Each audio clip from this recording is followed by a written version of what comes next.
Hotel में ना एक बाबा जी बर्तन मांजते थे, बूढ़े आदमी थे, 70 साल के करीब उम्र थी। उनका एक बेटा था, एक बहू थी, एक पोता था, लेकिन वो बेचारे बेटा बीमार रहता था तो लिहाजा वो खुद मजदूरी करते।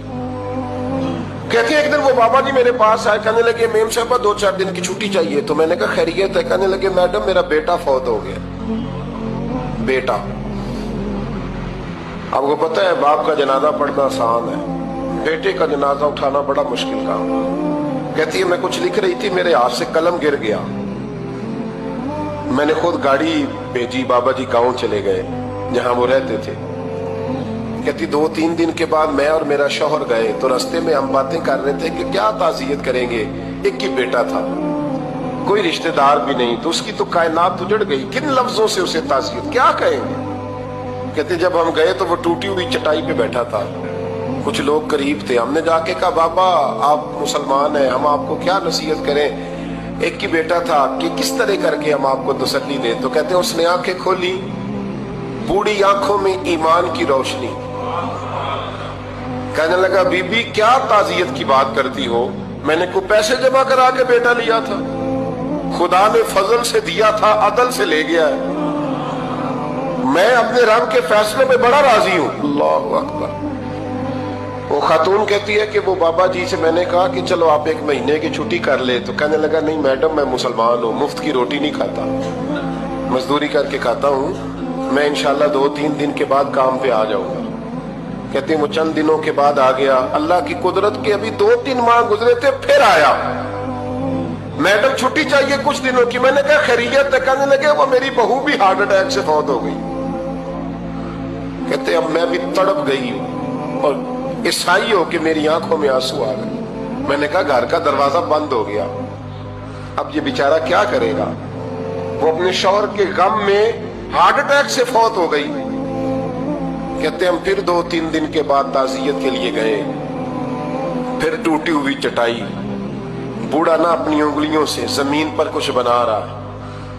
कहते करीब गई और मैंने जाके कहा बाबा अब तो तसल्ली आपने खुद ही करनी है, जो निजाम था वो तो हो गया। तो कहते हैं फिर उसने आंखें खोली, आसमान की तरफ देखा तो कहने लगा बेटी कोई परेशानी नहीं, मेरा बेटा बगैर शादी के भी तो फौत हो ही सकता था ना, बस मेरे मालिक ने जब चाहा जैसे चाह हुआ, मैं इंशाल्लाह 2-4 दिन के बाद काम पे आऊंगा। ये मेरा 3-4-5 साल का पोता है, अभी स्कूल दाखिल हुआ है, मैं साथ ले आऊंगा, वहां मेरे साथ ऊपर क्वार्टर में जहां मैं रहता हूँ ये भी रहेगा। कभी कभी मैं देखती छत पे खड़े होके कि दादा घोड़ा बना हुआ है और पोता सवारी कर रहा है, वो सवेरे उठता उसको स्कूल छोड़ के आता, शाम को लेके आता, प्यार करता, मोहब्बत करता। तीसरी मंजिल पर हमने एक क्वार्टर दिया हुआ था, वहां दादा पोता रहते। अल्लाह तू बड़ा बेनियाज है। कहती है इकबाल एक दिन ना पोता ऊपर वाली मंजिल पे खेल रहा था, उसका पैर फिसला, वो गर्दन के बल जमीन पे गिरा, मुझे खबर हुई तो मैं दौड़ी, एम्बुलेंस मंगाई, खून से लिथड़े हुए उस बच्चे को दादे ने अपनी गोद में रखा। और जब हम अस्पताल की तरफ गए तो हॉस्पिटल बाद में आया, जनाबे इजराइल पहले आ गए और कहते वो गोद में दम तोड़ गया। फिर दादे ने उसे अपने हाथों से गुस्ल दिया, फिर उसने अपने बूढ़े हाथों से कब्र खोदी और फिर मिट्टी डाल के कहने लगा इन्ना लिल्लाहि व इन्ना इलैहि राजिऊन, जे सोना ही मेरे दुख विच राजी, जे सोना ही मेरे दुख विच राजी। फिर सुख नु चुल्ले डावा। कहते वो मिट्टी डाली उसने और जब वो वापस पलटा तो मैं बाजू से थाम के होटल करीब लाई और मैंने उसके करीब कहा कि बाबा तू टूट गया है, तू बिखर गया है। तो कहते हैं यूं उसने हाथ रखे और यूं आंसू छटक दिए।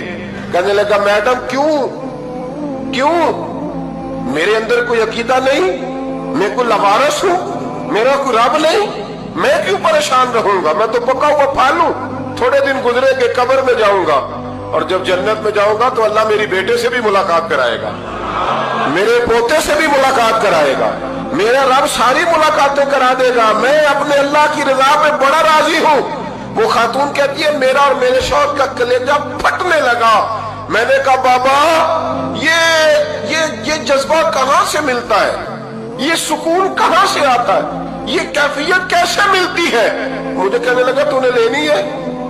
میں نے کہا تو کہنے لگا تو بھی گنبد خضرا والے نبی کا کلمہ پڑھ جا، اللہ تجھے سکون عطا کرے۔